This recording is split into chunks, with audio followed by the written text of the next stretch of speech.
அழைக்கிறான் மாதவன். எல்லோருக்கும் வணக்கம். இப்ப நான் நிற்கக்கூடிய இடம் வந்து பார்த்தீங்கன்னா, சிதம்பரம் நடராஜர் டெம்பிள். நிலம், நீர், நெருப்பு, காற்று, ஆகாயம் சொல்லக்கூடிய இந்த பஞ்சபூதத்துல ஆகாய தத்துவமாக விளங்கக்கூடியது இந்த சிதம்பரம் நடராஜர் டெம்பிள். இந்த சிதம்பரம் அப்படின்ன உடனே நமக்கு ரொம்ப ஞாபகத்துக்கு வரக்கூடியது சிதம்பரம் ரகசியம். எது சொன்னாலுமே வந்து, ஆமா அது பெரிய சிதம்பரம் ரகசியம் அப்படின்னு சொல்லுவாங்க. அப்ப இந்த சிதம்பரம் ரகசியம்னா என்ன அப்படின்னு பார்த்தோம்னா, ரொம்ப ஆழமா ஒரு ஒரு விஷயத்தையும் நீங்க கவனிச்சு பார்த்தீங்கன்னா, ஒரு ஒரு விஷயத்துக்கு பின்னாடியும் அவ்வளவு பெரிய ரகசியங்கள் மறைபொருளாக மறைக்கப்பட்டு இருக்கு.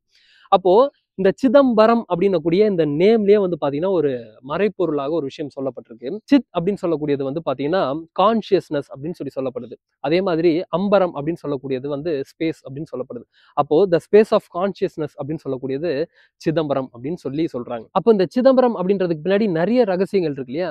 இந்த ரகசியத்துல சில விஷயங்கள் நான் சொல்றேன், நீங்க பாருங்க. இங்க இருக்கக்கூடிய அந்த சிதம்பரம் நடராஜருக்கு பக்கத்துல ஒரு கர்டைன் ஒண்ணு இருக்கும். அந்த கர்டைனை ஓப்பன் பண்ணாங்க அப்படின்னா, அந்த கர்டைனுக்கு பின்னாடி எதுவுமே இருக்காது. அப்ப எதுவுமே இல்லாதது தான் ரகசியமா அப்படின்னா, எதுவுமே இல்லாதது தான் ரகசியம். என்னன்னா, வெட்ட வெளி ரகசியம் சொல்லுவாங்க. அப்போ இறைவன் உருவமாகவும், அருவமாகவும் அவர் தான் இருக்கிறாரு அப்படின்னக்கூடியத வந்து இங்க தெரியப்படுத்துறாங்க. அதே மாதிரி இன்னொரு சில ரகசியம் என்ன சொல்லப்படுது அப்படின்னா, இந்த உடம்புக்கும் இந்த கோவிலுக்கும் மிகப்பெரிய ஒரு சம்மந்தம் இருக்குது. நான் சொல்லக்கூடிய சில விஷயங்கள் மட்டும் நான் இங்க வந்து உங்களுக்கு சொல்றேன். அதுக்கு பின்னாடி இன்னும் நிறைய விஷயங்கள் இருக்குது. நீங்க எடுத்து வச்சு ஆராய்ச்சி பண்ணி நீங்க படிச்சு பாருங்க ரிசர்ச்ச. நிறைய விஷயங்கள் உங்களுக்கு வந்து தெரிய வரும். மொத்தம் டோட்டலா 9 என்ட்ரன்ஸ் சொல்லப்படுது. அப்ப இந்த 9 என்ட்ரன்ஸ் அப்படின்னக்கூடியது நம்ம உடம்புல இருக்கக்கூடிய நவதுவாரங்கள்.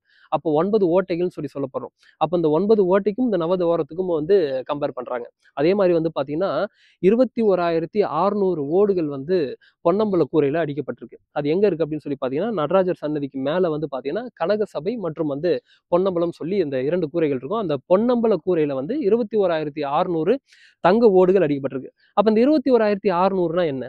ஒரு மனிதன் சராசரியாக ஒரு நிமிஷத்துக்கு 15 மூச்சு விகிதம் விடுறான் அப்படின்னு சொல்லப்படுது. அப்ப இன்டு 60, ஒரு மணி நேரத்துக்கு 60 நிமிஷம் அப்படின்றதுனால இன்டு 60. அது 24 மணி நேரத்துக்கு கணக்கு பண்ணீங்கன்னா 15 இன்டு 60 இன்டு 24 அப்படின்னு கணக்கு பண்ணனா 21,600ன்ற கணக்கு வரும். அப்ப இந்த 21,600 மூச்சை வந்து ஒரு நாளைக்கு சராசரியாக ஒரு மனிதன் வந்து செலவிடுறான் அப்படின்னக்கூடியதை இங்க குறிக்கப்படுது. அந்த 21,600 வேர்டுகள் அடிக்கப்படுறதுக்கு ஒரு ஒரு ஆணி பயன்படுத்தியிருப்பாங்களே, அந்த ஆணியோட எண்ணிக்கை வந்து பாத்தீங்கன்னா 72,000 ஆணிகள் வந்து பயன்படுத்தியிருக்காங்க. இந்த 72,000னா உங்களுக்கு எல்லாருக்கும் தெரியும்.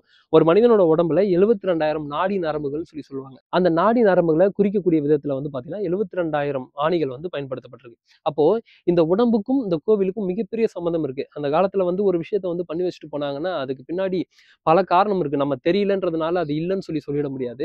அப்போ இந்த உடம்பு தான் ஆலயம். அதனாலதான் சொல்லியிருப்பாங்க போல, உள்ளம் பெருங்கோவில் ஊன் உடம்பு ஆலயம் அப்படின்னு சில விஷயங்கள் வந்து திருமந்திரத்துல சொல்லப்பட்டிருக்கு. அந்த பாடல் நீங்க எடுத்து வச்சு பாத்தீங்கன்னா உங்களுக்கு புரியும். உள்ளம் பெருங்கோவில் ஊன் உடம்பு ஆலயம், வள்ளற் பிரானுக்கு வாய் கோபுரவாசல், தெல்ல தெளிந்தாருக்கு சீவன் சிவலிங்கம், கள்ள புலனைந்தும் காணா மணிவிளக்கேன்னு இந்த திருமூலரோட பாடல் வந்து இந்த ஒரு விஷயத்த சொல்லுது. அப்போ இந்த உடம்பு தான் ஆலயம். அப்போ உள்ள நீங்க தேடினீங்கன்னா எல்லா விஷயமும் உங்களுக்கு புலப்படும்.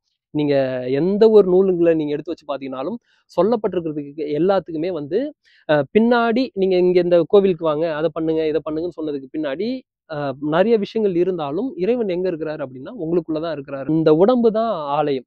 நீங்க இந்த உடம்பை தகுதிப்படுத்துறீங்க அப்படின்னா இறைவன் இங்க வந்து குடிபுகுவார். ஆல்ரெடி இருக்கக்கூடிய இடத்த நம்ம தகுதி பண்ணி வைக்கிறதுன்றதுதான் இங்க ரொம்ப இம்பார்ட்டன்டான ஒரு விஷயம். நம்ம தேடி தேடி நம்ம வெளியவே ஓடிட்டு இருக்கோம். இறைவன் அங்க இருக்கிறாரா, இங்க இருக்கிறாரான்னு ஏகப்பட்ட இடங்களை நம்ம தேடி ஓடிட்டே இருக்கோம். ஓடி ஓடி ஓடி உட்கலந்த ஜோதின்னு உள்ள இருக்கக்கூடிய ஜோதியை தான் சொல்றாங்க. நாடி நாடி நாடி நாடி நாட்களும் கழிந்து போய் எல்லா இடத்துலயும் நான் தேடி தேடி அந்த நாட்களே கழிந்து போச்சு. உனக்குள்ள இருக்கக்கூடிய இறைவனை நீ தேடி கண்டுபிடிச்ச அப்படின்னா இங்க எல்லா விஷயமும் உங்களுக்கு புலப்படும். நீ வந்ததுக்கான ஒரு காரணமும் உங்களுக்கு புரியும். அப்ப நம்ம இங்க வந்ததுக்கான ஒரு விஷயத்தை விட்டுட்டு நம்ம எல்லா விஷயத்தையும் பண்ணிட்டு இருக்கோம். இறைவன் என்பவர் உள்ள இருக்கிறாருன்றதான் இங்க ஒரு மிகப்பெரிய ஒரு ரகசியமாக சொல்லப்படுது. சார் வணக்கம் சார். நான் வந்து இந்த திதி தேவதை ஃபோட்டோ வாங்கி வச்சு கும்பிட்டதுக்கப்புறம் அந்த மந்திரமும் சொல்லிட்டு இருக்கேன். அதுக்கப்புறம் வந்து அது டெய்லியும் நான் சொல்லிட்டு இருக்கேன். அதுக்கப்புறத்துலேருந்து எனக்கு நிறைய சேஞ்சஸ் இருக்குது சார். என்னால் எதுவுமே நான் பண்ண முடியாதுன்னு நினைப்பேன். இப்போ வந்து எல்லாமே என்னால் பண்ண முடியுது. எல்லாமே எனக்கு வந்து நல்லதாக தான் சார் நடக்குது. அந்த திதி தேவதை ஃபோட்டோ ஃப்ரேம் வாங்கி வச்சு கும்பிட்டதுக்கப்புறம் ரொம்ப ரொம்ப நன்றி சார். ரொம்ப தேங்க்ஸ் சார்.